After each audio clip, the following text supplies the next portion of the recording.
Hello, this is Jeff Ryle from G4 Geomatic Resource in Houston. Today, I'm going to do a quick presentation on service and what goes into a TPS calibration. And just quickly here, G4 Geomatic Resource has 4 locations in Texas. We've got one in Houston, Dallas, Austin, San Antonio. And basically, Houston and Dallas have certified Leica service departments, and that's what we're going to go over today. Okay, so let's just talk about the standard service options that are available. And there's 3 levels that we can offer. The first one's called a dust and adjust. The second one's a standard maintenance, and the third is an extended maintenance. So this presentation will dig a little bit deeper, and we'll go over what's involved in each one of these options. And just to confirm, like we said earlier, our technicians in Houston and Dallas are factory trained at the Heerbrugg, Switzerland factory, and use all factory approved instrumentation and procedures to do the work on your instruments. And at the end of this, if you have a standard or extended maintenance, there'll be a blue certificate be issued. And it's also important to note that any instrument that's bought through G4 is checked through our service department, make sure it reaches the conformity check. Because this instrument's been shipped over, we want to make sure that after the shipment and transportation, everything's within spec and checked out before we deliver and train with our clients. Let's take a look at the first option called the dust and adjust. This is just a basic check of the instrument. Normally this is done between standard services. We don't do this a lot of times, but let's say there's a case where a client instrument was exposed to higher than normal dirt or dusty conditions, or even saltwater spray. They can bring it in. Ronald can do a quick clean check, make sure everything's okay, and check and make sure it reaches all the tolerances and parameters. The service program does not use the onboard calibration on board. The instrument will be used to adjust the electronic bubble, horizontal, vertical, and tilt and axis.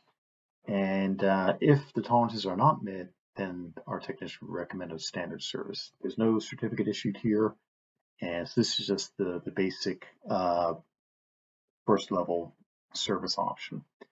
So once again, if we just break it down, there's 23 components to this. The incoming test will be done on the service software, and if anything fails, then like we said earlier, the technician would recommend that a standard which should be performed. They'll use the onboard routines on the instrument to check the LNT electronic bubble, the horizontal vertical collimation, the tilt and axis error. The EDM will shoot several prisms to make sure everything's within spec. Once again, if it's not within spec and it's deemed that a standard service is required, that'd be recommended to the client. And of course, the instrument accessories and cases will all be cleaned and made ready for the client. Okay. The standard service, this is recommended every 12 to 18 months. And we had another presentation on CCP. So if you had a blue CCP, that covers the standard service. This is a list of all the items that are covered in the standard service. We're going to dig a little bit deeper and go over each one of these in a little bit more detail. So once again, when it's checked in, the incoming inspection test, there'll be a second level, go over the image quality of the CCD cameras, tilt and axis sensors, and test the EDMs, the ATR power surge, make sure everything's in spec. If you do a standard, once again, all these items will be inspected and adjusted as required. The other thing is the focusing system. This is your focusing telescope. And basically, this is a good test. If you first get your instrument, after a couple of years, if you start trying to focus, you can feel it getting a little bit more sticky or gritty. There's dirt in there. And that can also be very symbolic of what's inside the instrument as well. So this will be cleaned, lubricated, and make your focusing a lot easier.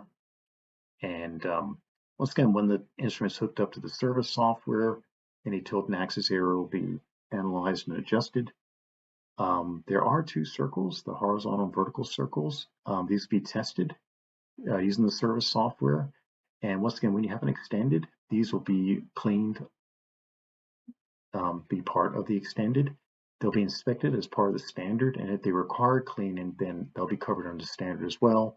If they don't need cleaning in that standard, then it could be left for the next time it comes in. So once again, that's up to the technician's discretion on how dirty those horizontal and vertical glass circles are. All right. And once again, we've broken up these columns into the different sections for dust and adjust, standard and extended.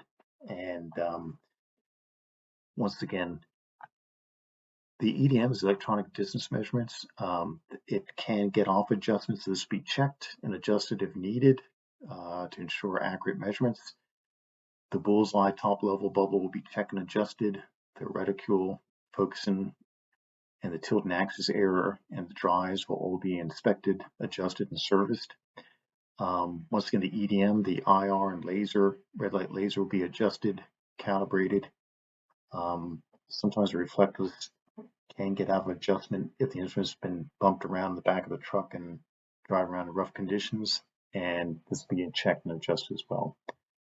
Clean the slip rings. The slip ring is at the base of the instrument and it helps seal the instrument from dust. And once again, this will be taken apart, cleaned with a circle at the bottom. And both the standard and extended, the gaskets and telescope gaskets, membrane seals, and keyboard gaskets will all be replaced as part of the standard and extended. We'll keep on going. So once again, with the standard, you can see here we're up to 69 line items that are being performed. So once again, the tilt sensors will be checked, adjusted, and all the components will be stored to the computer through the service program. So there's a record of this digitally and recorded in our system. ATR is automatic target recognition, the motorization search routine. So the diodes will be checked, centered, and adjusted. And the CCD is for the camera, the ATR, and that can be centered and adjusted as well. Power search is a search routine for robotic, and once again, that diode will be analyzed, make sure it's within the tolerances and can be calibrated. On completion, all the outgoing inspection tests will be stored, and also the tribracs will be disassembled, cleaned for the standard and extended. Okay. And once again, this just shows a breakdown of the instrument. There's a lot involved and a lot of cleaning, gaskets, and servicing of the tribracs. The extended, this is recommended every 3 to 5 years and includes all the items in the standard service. If you did have a blue CCP, it would cover the standard service portion, and basically the client would be billed for the difference of the standard and the difference required to perform the extended. This is a list of all the items that are covered. So once again, let's most of this was covered earlier in the standard, but let's dig a little bit deeper into what's different in the extended over the standard. All right. So basically, during the standard and the extended is roughly 15 hours worth of work. The standard is roughly 7 hours. And the extra 7 hours worth of work are these items in this page here. So once again, Ronald will tear apart the instrument, clean the tangent drives, the horizontal, vertical, clean them, lubricate them, grease them. And there's two axes, the standard axis and the tilting axis. These will be totally disassembled, cleaned, greased, and put back together. Okay. And once again, on completion, both the standard and the extended blue certificate will be submitted, printed out, and supplied to the client with all the parameters and specs. And once again, here's just a diagram showing an instrument that's going under extended and how all the components are tore apart for total cleaning. So here's some pictures of examples of some dirty motors. So once again, some clients might say, if I don't get an extended done, what's the consequences? So once again, there's motors that drive the horizontal and vertical of the robotic. And if these start getting dirty or gummed up over a period of time, it'll affect the accuracy, performance, and speed of that robotic, but also shorten the life. So these motors could lead to bigger problems down the road if these aren't serviced in a timely manner. And also the vertical axis need to be greased. And if it dries up, this will cause more wear and tear, dirt buildup. So once again, it's another important reason to do extended maintenance. What's the frequency that we should do it? We talked about is every 3 to 5 years or every third standard maintenance. But also the instrument's exposed to harsh conditions like coal mines, sand pits, desert conditions that might bump up the frequency of the the need to do an extended. And a lot of times the technician will have a look at the instrument and then advise the client if a standard is okay or if extend is required. So once again, upon completion, blue certificate is issued for a standard and extended. And here's just a picture of the G4 So once again, Ronald is our technician in Houston, and Mark Coleman is the service manager for the whole of Texas. He's based in Dallas with Mark Howard. And Ronald, Mark, and Mark are all factory certified for Leica. And once again, the Houston and Dallas has a Leica factory authorized service center. And Roddy Wagner does service up in Austin on some rugby's levels and Sokia products. So we'll have a quick look at the Houston team. And once again, we can service manual levels and rotating levels, like a data collector, CS20s, CS30s, CS15s, and GPS units as well, from GS10s, 14s, 16s, and 18s, and older legacy units up to the latest Icon GNSS.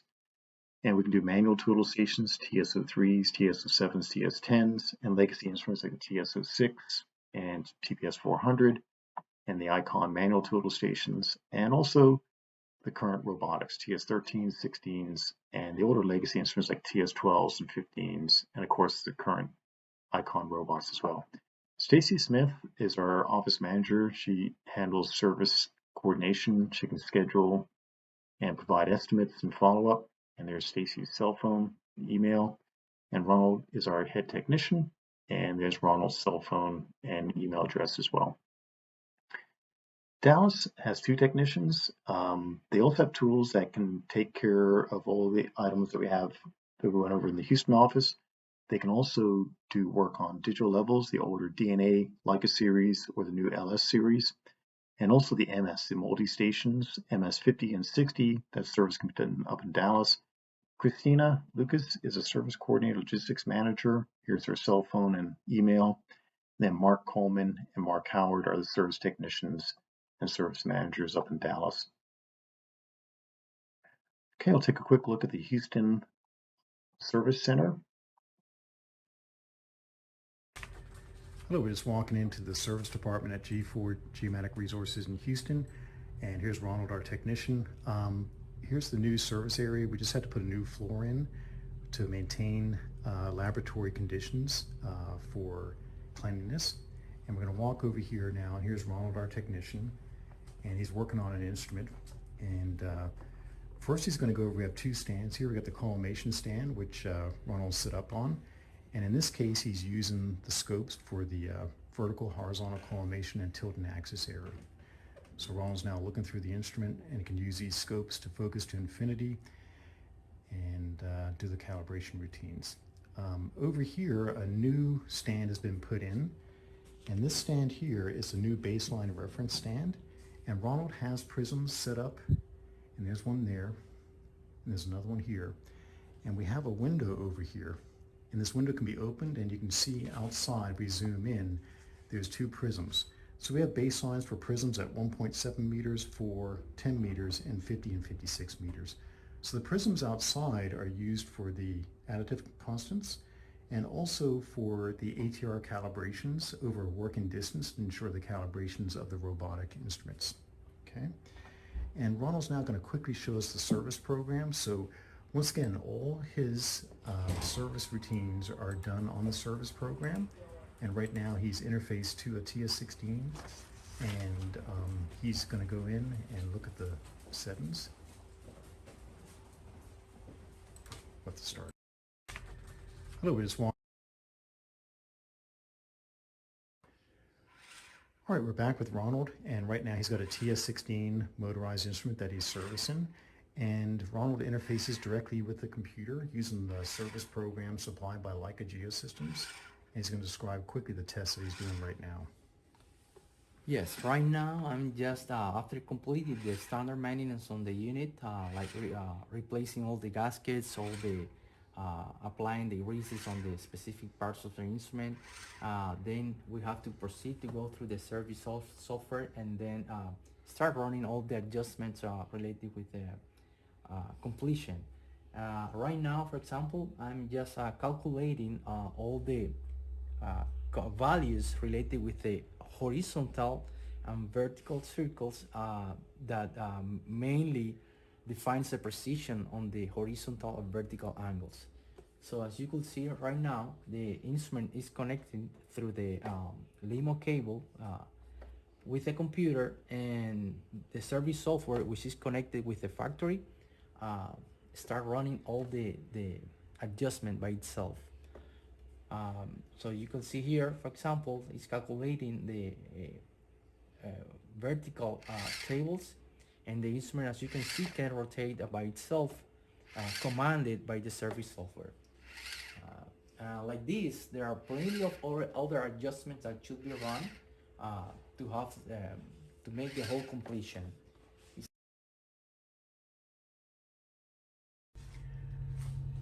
Okay, once again, we can go over the tools that Ronald uses. All the tools and electronics are supplied via the factory, recommended, and all the tools that Ronald uses has to be approved by the factory, and they are also calibrated in a specific time frame, and any calibration reports that are done on the tools and instrumentation are documented and stored. So just a quick overview of all the tools and electronics that Ronald uses for the service of your instruments. Okay. Here's a quick do's and don'ts that's recommended by Mark Coleman. So when you're out in the field, please don't leave the case open. Subject your instruments to access dirt, dust, and water. And we've had cases where clients have bought some third-party Chinese batteries, and that you run the risk of blowing the board. So yeah, the Leica batteries are more expensive, but they'll hold up for a good 4 or 5 years, and you don't want to run the risk of blowing a board on your instrument. Please don't try to fix your units yourself. It's really important to do your field calibrations on your instruments at a regular basis, every couple of weeks or at least once a month. But if you're trying to repair something, bring it in and let the technicians have a look at it. If you're updating your firmware, just give us a call first, because the GPS and TPS controllers must be on the same firmware version to be compatible. Okay. Here's some do's. It's good to send your equipment in on a regular, timely basis, 12 to 18 months. If there's anything particular they have certain problems with, feel free to write that information down, supply that to us, and then we can supply that to the technician to help them diagnose any problems that they're seeing. And once again, we can pre-book your equipment in for service for better turnaround time. We have a bunch of guys bring gear in at the end of the year, so Christmas is very busy. It's not the best time to schedule it. And it's also important that we talk about there are certain products that Leica make, and then when they get out of production, they'll keep making parts for 5 years. But we're getting to the point now where there's certain products like TS06s and TS15s where we're getting near the end of life for service. They'll make service parts for 5 years after the end of manufacture, and it's good just to chat with us to we can let you know when we're reaching that point where parts are getting hard to find. Okay, and here's just a summary, a legend of some terms and terminologies that we had in here, like PS's power surge, ATR. So I'll keep this and post a link to the PDF that you can download this presentation as well. But thanks for watching. Hope you found it beneficial. If you have any questions, feel free to reach out to us. Thanks again.